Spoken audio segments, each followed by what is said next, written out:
¿Cómo lo sabías? La sombra sabe. ¿Es que estuviste espiándome? Y la risa impaciente de él, que siempre la hacía sentirse tan torpe, como si ella tuviera 8 años y Jack pudiera ver sus motivaciones con mayor claridad que ella. Necesitaste tiempo, Wendy. ¿Para qué? Me imagino que para ver con cuál de nosotros querías casarte. Jack, ¿qué estás diciendo? Creo que estoy pidiéndote que te cases conmigo. La boda. Estuvo su padre, pero no su madre. Wendy descubrió que podía soportarlo si estaba con Jack. Y después llegó Denny, su hermoso hijo.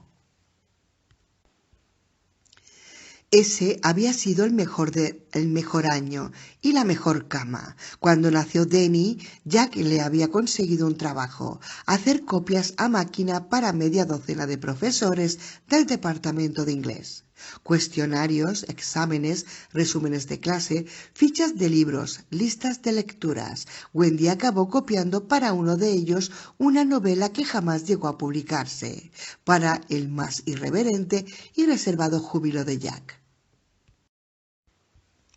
El trabajo le daba $40 semanales, que subieron vertiginosamente a 60 durante los 2 meses que Wendy se pasó mecanografiando la desdichada novela. Entonces había comprado el primer coche, un Buick de 5 años, con asiento para bebé en el medio.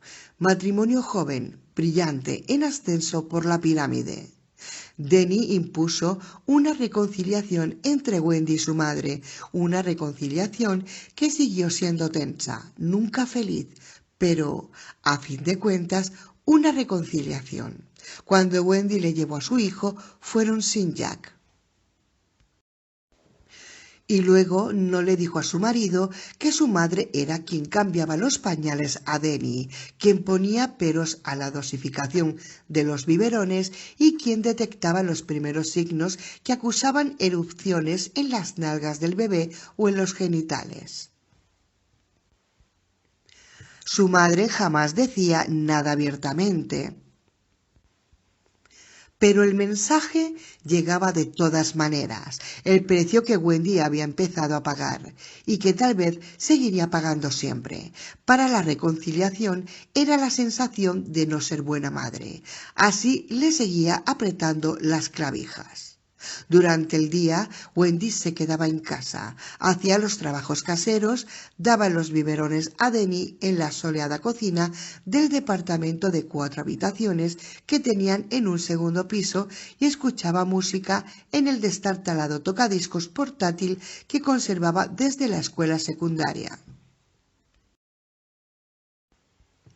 Jack llegaba a casa a las 3 o a las 2 si podía saltarse la última clase, y mientras Denny dormía se la llevaba al dormitorio y disipaba sus temores de incapacidad. Por la noche, mientras Wendy escribía a máquina, él se ocupaba de la obra y de su trabajo para los cursos. En esa época, a veces Wendy salía del dormitorio donde trabajaba y los encontraba los dos dormidos sobre el diván del despacho, Jack en calzoncillos y Denny cómodamente tendido sobre el pecho de su padre, con el pulgar en la boca. Ella acostaba al niño y después se ponía a leer lo que Jack había escrito esa noche, antes de despertarlo lo suficiente para que fuera a acostarse. El mejor año, la mejor cama. Algún día el sol pondrá su brillo en mi patio de atrás. Por entonces Jack no tenía todavía problemas con la bebida. Los sábados por la noche aparecía en casa un puñado de condiscípulos suyos. De algún sitio salía un cajón de cerveza y se hablaba de temas en los que Wendy rara vez intervenía, porque ella había estudiado sociología y aquellos se referían a la literatura inglesa. Si los diarios de Pepys eran literatura o historia, los problemas de la poesía de Charles Olson a veces leían obras que alguien estaba escribiendo. Esos temas y otros 100 no otros 1000. Ella no sentía verdadera necesidad de participar. Le bastaba con permanecer en su mecedora al lado de Jack, que se sentaba en el suelo con las piernas cruzadas, un vaso de cerveza en una mano y la otra suavemente cerrada sobre la pantorrilla o el tobillo de ella.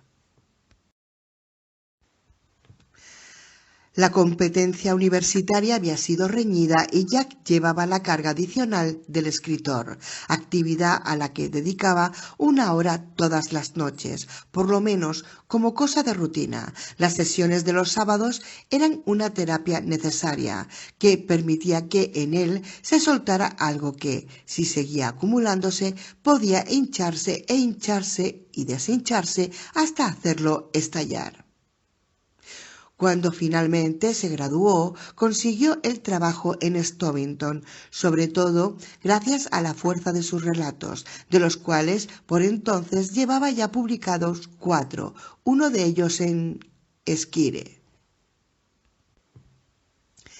Ese era un día que Wendy recordaba con mucha claridad.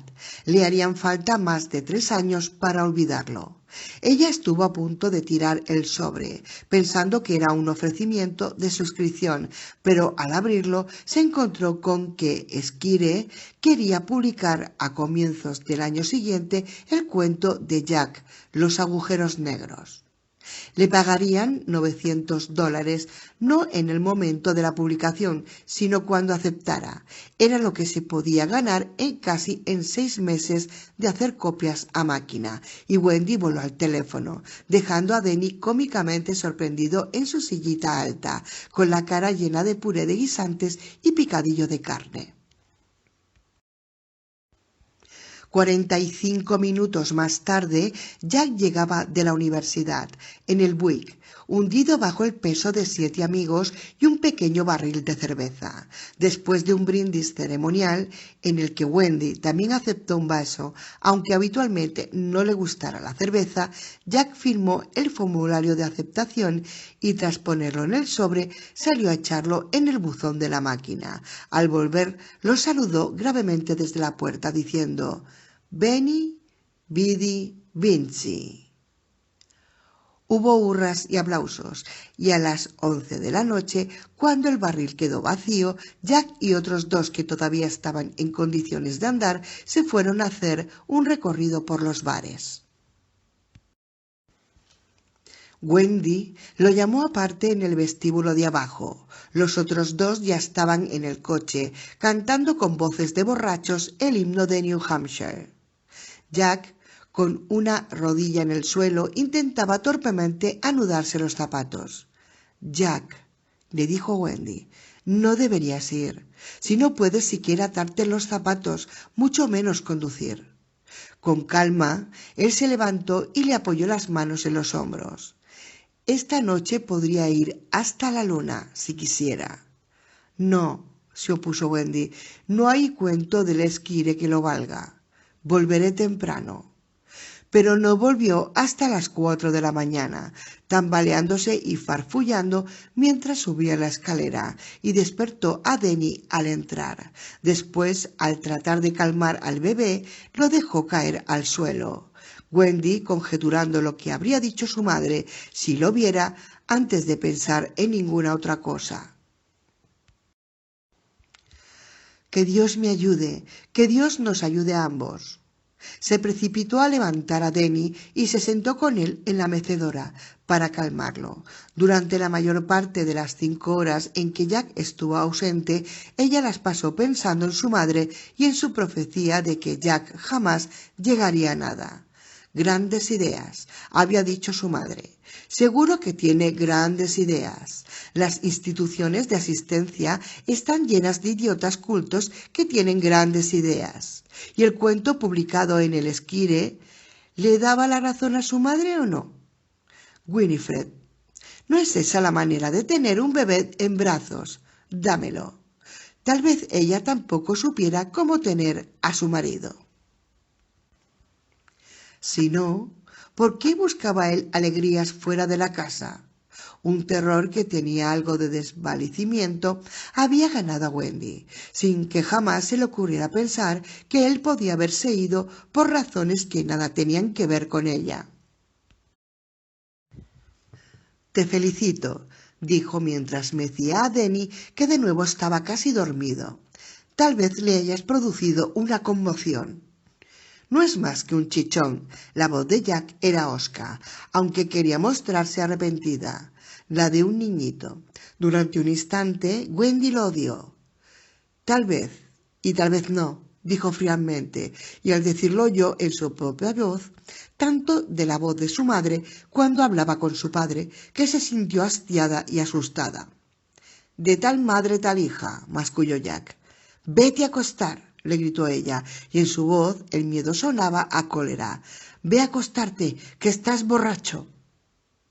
«No me digas lo que tengo que hacer. Jack, por favor, no deberíamos... No». No había palabras. «No me digas lo que tengo que hacer», repitió él hoscamente, y después entró en el dormitorio. Wendy se quedó sola en la mecedora, con Denny, que había vuelto a dormirse. 5 minutos después, los ronquidos de Jack llegaban al cuarto de estar. Fue la primera noche que Wendy durmió en el diván. Se dio la vuelta en la cama, inquieta, ya medio dormida. Sus pensamientos, libres de todo orden lineal, ante la proximidad del sueño, la llevaron más allá del primer año pasado en Stovington, más allá de las épocas cada vez peores que tuvieron su momento más difícil cuando su marido le rompió el brazo a Denny hasta dejarla en aquella mañana, en el rincón del desayuno. Denny, afuera, jugaba con sus camiones en el montón de arena, con el brazo todavía escayolado. Jack estaba sentado a la mesa, pálido y agrisado, con un cigarrillo temblándole entre los dedos. Wendy había decidido pedirle el divorcio. Había encarado el problema desde 100 ángulos diferentes. En realidad, ya antes del episodio del brazo roto, llevaba 6 meses pensando en ello. Aunque se decía que si no fuera por Denny ya haría tiempo que habría tomado la decisión. Tampoco eso era necesariamente verdad. Tenía sueños en las largas noches que Jack pasaba fuera de casa, y sus sueños le mostraban siempre la cara de su madre y el día de su propia boda. ¿Quién entrega a esta mujer? Su padre, con su mejor traje. Tampoco demasiado bueno, ya que era corredor de una fábrica de productos envasados que por entonces estaba próxima a la quiebra. Con su rostro cansado, qué viejo parecía, qué pálido. Yo.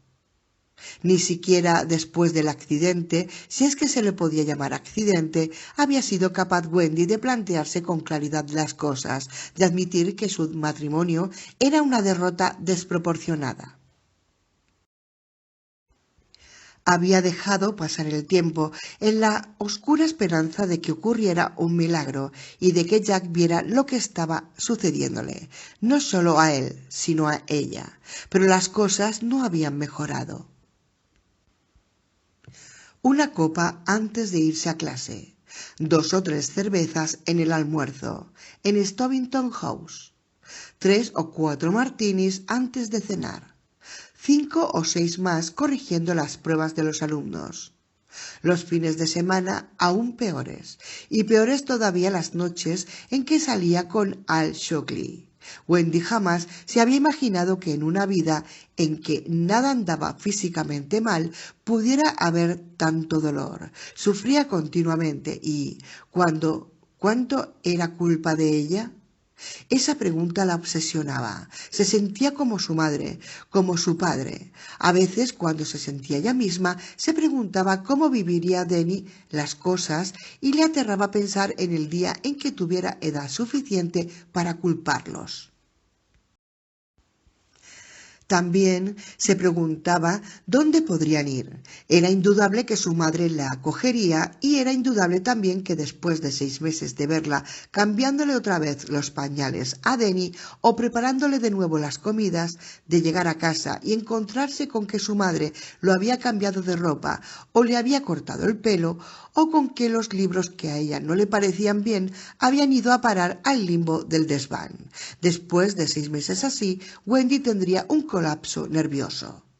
Entonces su madre le daría una palmadita en la mano y le diría con tono confortante: aunque no sea tu culpa, todo es culpa tuya. Nunca estuviste en condiciones. Ya mostraste tu verdadero carácter cuando te interpusiste entre tu padre y yo.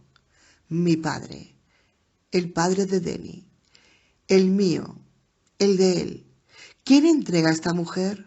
Yo, muerto de un ataque al corazón, 6 meses después. La noche anterior se la había pasado en vela casi hasta que él regresó, pensando, tomando una decisión. El divorcio, se decía, era necesario. Su padre y su madre no tenían nada que ver en la decisión, ni tampoco sus sentimientos de culpa por su propio matrimonio, ni la incapacidad que sentía ante su propio fracaso. Era necesario por el bien de su hijo y por el de ella misma, para poder rescatar algo de su vida de adulta. Las palabras escritas en la pared eran brutales, pero claras. Su marido era un borracho, tenía mal genio y ya no pudo controlarlo del todo ahora que bebía tanto y que le costaba tanto escribir. Accidentalmente o no, le había roto un brazo a su hijo. Además, se iba a quedar sin trabajo, fuera este año o el próximo. Wendy había notado ya las miradas compasivas de las esposas de otros profesores. Se dijo que había afrontado hasta donde le había sido posible la tremenda tarea de su matrimonio. Ahora iba a dejarla. Jack tendría todos sus derechos de visita y ella solo le pediría que la sostuviera hasta que encontrara algo que le permitiera valerse sola, lo cual tendría que ser muy pronto, porque no sabía cuánto tiempo podría soportar Jack la ayuda económica. Haría las cosas con la menor amargura posible, pero era preciso ponerles fin.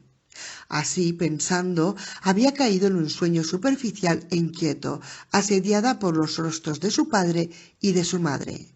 No eres más que una destructora de hogares, decía su madre. ¿Quién entrega a esta mujer? Preguntaba el sacerdote. Yo, decía su padre. Pero al llegar a la mañana, luminosa y soleada, Wendy sentía lo mismo.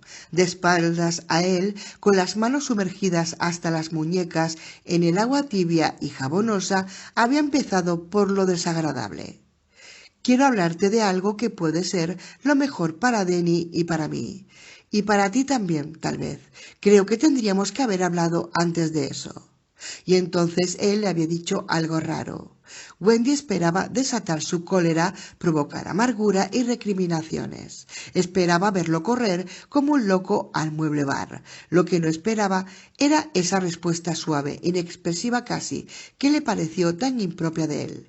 Era casi como si el Jack con quien ella había vivido durante 6 años no hubiera regresado esa noche, como si hubiera sido reemplazado por algún espíritu extraterrestre que ella jamás llegaría a conocer, de quien nunca podría estar segura.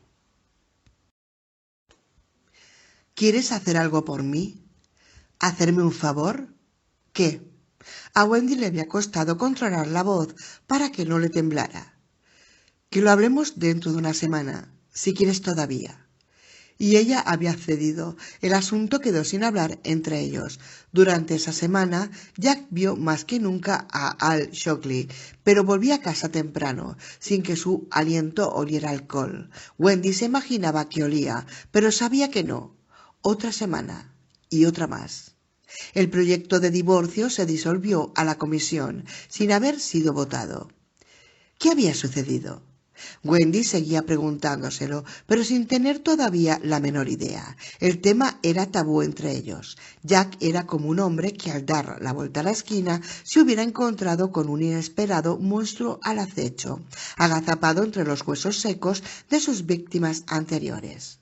Las bebidas seguían en el armario, pero él no las tocaba.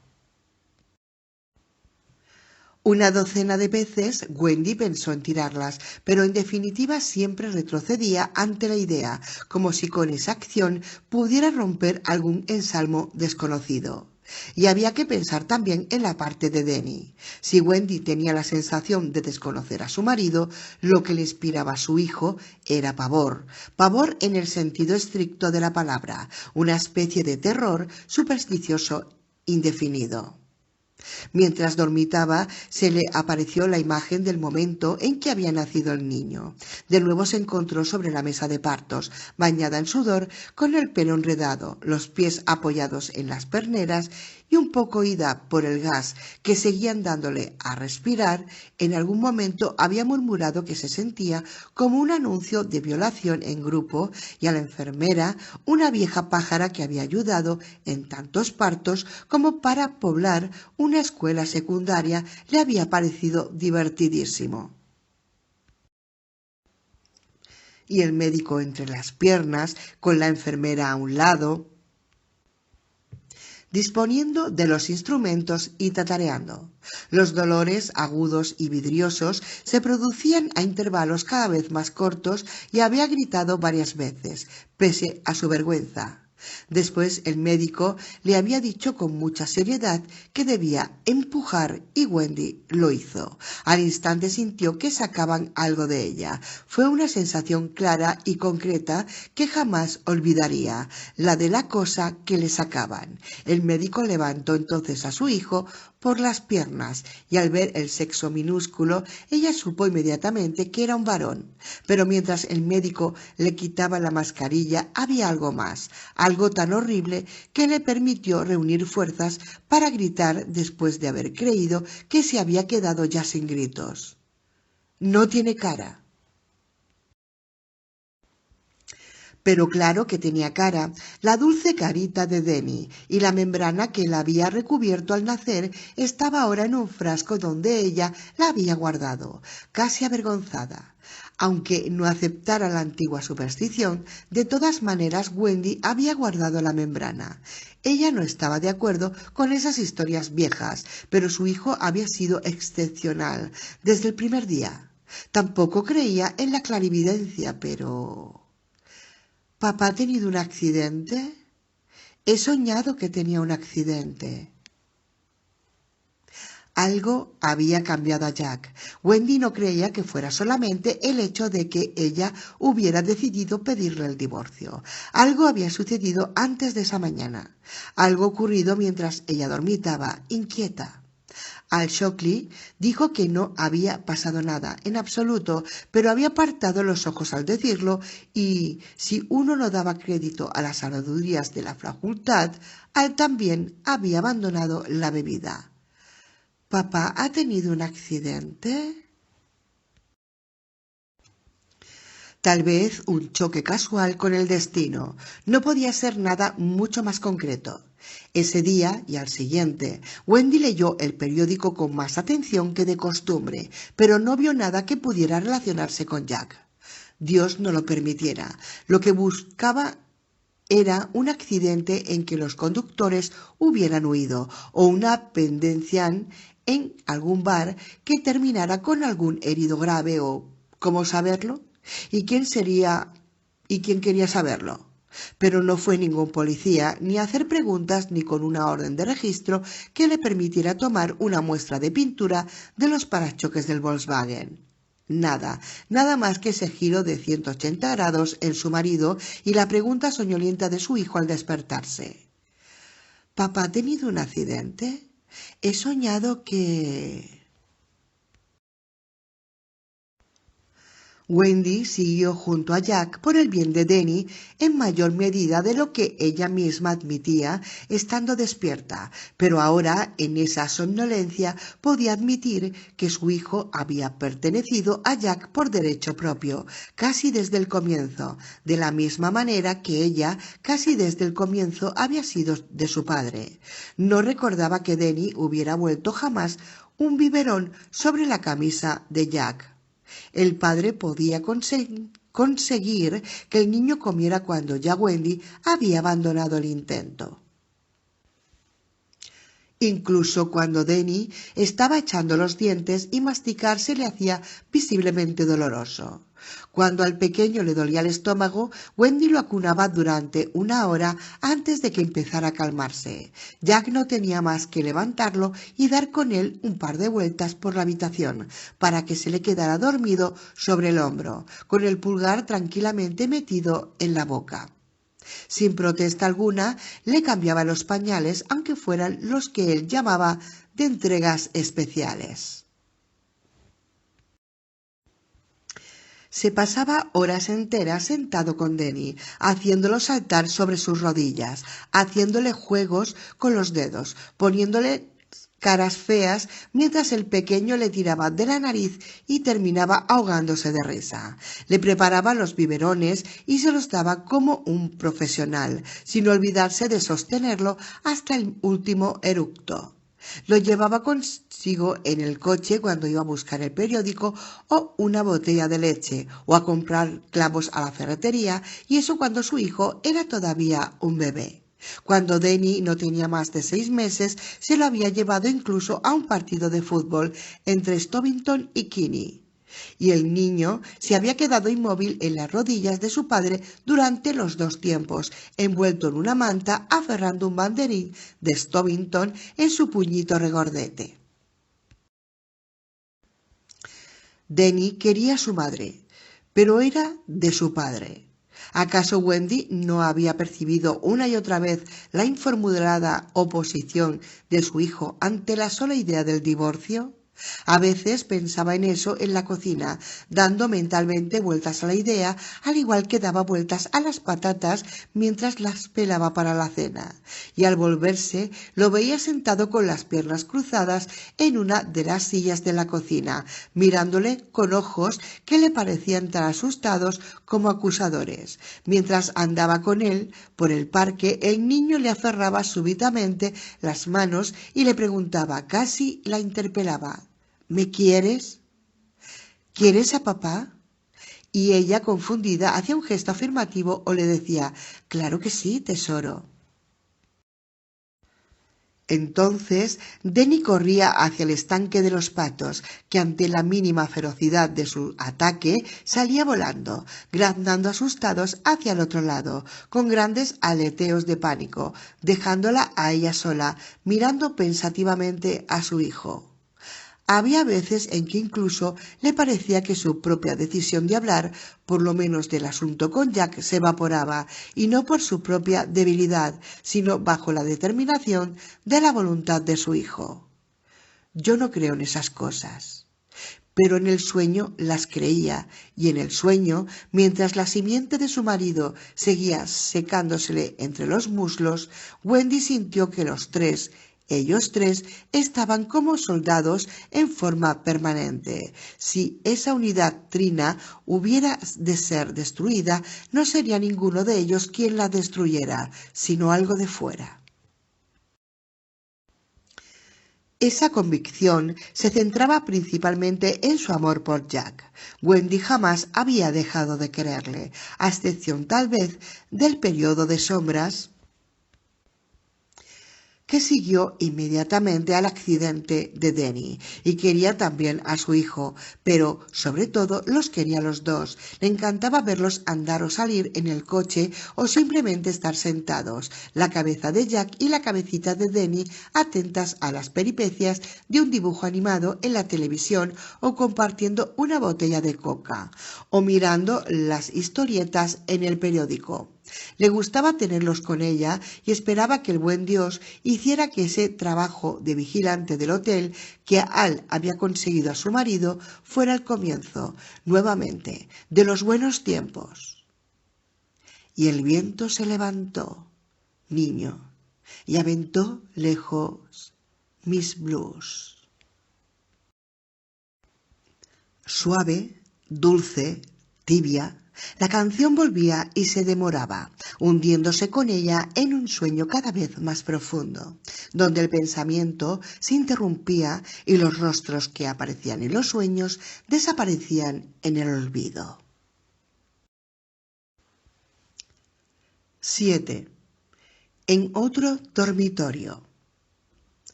Denny se despertó. Los golpes seguían retumbándole en los oídos y la voz, ebria y salvajemente acariciante, gritaba con aspereza: «Ven aquí a tomar tu medicina. Ya te encontraré, ya te encontraré». Pero ahora los golpes no eran más que los de su corazón palpitante y la única voz en la noche era el alarido lejano de la sirena de un coche de policía. Inmóvil se quedó en la cama, mirando las sombras de las hojas movidas por el viento que se proyectaban en el techo del dormitorio, entretejiéndose sinuosamente, dibujando formas que parecían las de las lianas y enredaderas en una selva, como los diseños entretejidos en la trama de una espesa alfombra. Tenía puesto su pijama, pero entre el pijama y su cuerpo se había interpuesto ajustadamente una camiseta de transpiración. «Tony», susurró, «¿estás ahí?» No hubo respuesta. Se bajó de la cama y silenciosamente se deslizó hacia la ventana. Miró hacia afuera, hacia Arapahoe Street. La calle estaba desierta y silenciosa. Eran las 2 de la mañana. Ahí fuera no había nada, a no ser las aceras vacías por donde se paseaban las hojas caídas, coches aparcados y el largo cuello de la farola de la esquina frente a la gasolinera de Cliff Breeze. Con la caperuza en que terminaba y esa inmovilidad alerta, la farola parecía un monstruo de alguna serie espacial. Miró hacia ambos lados de la calle, esforzándose por ver la esbelta forma de Tony haciéndole señas, pero allí no había nadie. El viento suspiraba entre los árboles y las hojas caídas crujían por las aceras desiertas y sobre las capotas de los coches aparcados, con un débil ruido lamentable. El niño pensó que tal vez en Boulder él hubiera sido el único lo bastante despierto como para oírlo, el único ser humano en todo caso. No había manera de saber qué más podía andar suelto en la noche, deslizándose ávidamente entre las sombras, vigilando, bebiéndose el viento. «Te encontraré, te encontraré». «Tony», volvió a susurrar, aunque sin mucha esperanza. Solo el viento volvió a decir algo, en rachas más fuertes esta vez, desparramando hojas por todo el tejadillo bajo su ventana. Algunas cayeron en el canalón del desagüe y allí se quedaron lánguidamente, como bailarinas cansadas. «Denny, Denny». Lo sobresaltó el sonido de una voz familiar y asomó el cuello por la ventana, apoyando las manecitas en el alféizar. Parecía como si con el sonido de la voz de Tony la noche entera hubiera cobrado una vida silenciosa y secreta, que susurraba incluso con el viento que volvía a callarse y las hojas se quedaban inmóviles. Y las sombras habían dejado de oscilar. Le pareció que veía una sombra más oscura de pie en la parada del autobús, en la manzana siguiente, pero era difícil determinar si era una cosa real o una ilusión óptica. «No vayas, Denny». Después vino una nueva racha de viento que le hizo entornar los ojos y la sombra que había en la parada del autobús desapareció, si es que en realidad había estado allí. Se quedó junto a la ventana durante 1 minuto, 1 hora, un rato más, pero sin ver nada. Finalmente volvió a meterse en la cama y se cubrió bien con las mantas y se quedó mirando cómo las sombras que arrojaba sobre el cielo raso, esa luz lejana se convertía en una jungla sinuosa, llena de plantas carnívoras que no querían otra cosa que enredarse en torno a él, estrujarlo hasta quitarle la vida y arrastrarlo hacia abajo, hacia una negrura donde destellaba en rojo una sola palabra, siniestra: Red Drum. Segunda parte. El día del cierre. 8. Vista panorámica del Overlook. Mamá estaba preocupada. Tenía miedo de que el Volkswagen no pudiera subir y bajar todas esas montañas y de que se quedaran parados a un costado de la carretera, donde alguien pudiera chocar con ellos. Denny estaba más optimista, y si papá pensaba que el coche haría ese último viaje, entonces probablemente lo haría. «Ya estamos llegando», dijo Jack. «Gracias a Dios», suspiró Wendy, apartándose el pelo de las sienes. Iba sentada en el asiento de la derecha, con un libro de Victoria Holt en edición de bolsillo abierto sobre la falda, pero boca abajo. Se había puesto el vestido azul, el que a Denny le parecía el más bonito de todos. Tenía el cuello de marinero y hacía que su madre pareciera muy joven, casi como una jovencita aún en la escuela secundaria. Papá le ponía continuamente una mano sobre la pierna y continuamente ella se reía y se la retiraba, diciendo: «Vete, mosca».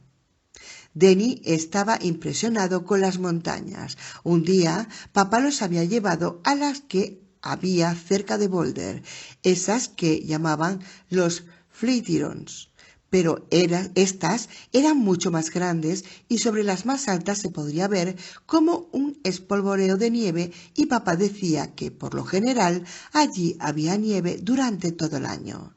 Y estaban de veras en las montañas, no cerca de ellas. Alrededor de ellos se alzaban enormes murallas de roca, tan altas que apenas si se podía ver dónde terminaban, aunque asomara uno la cabeza por la ventanilla.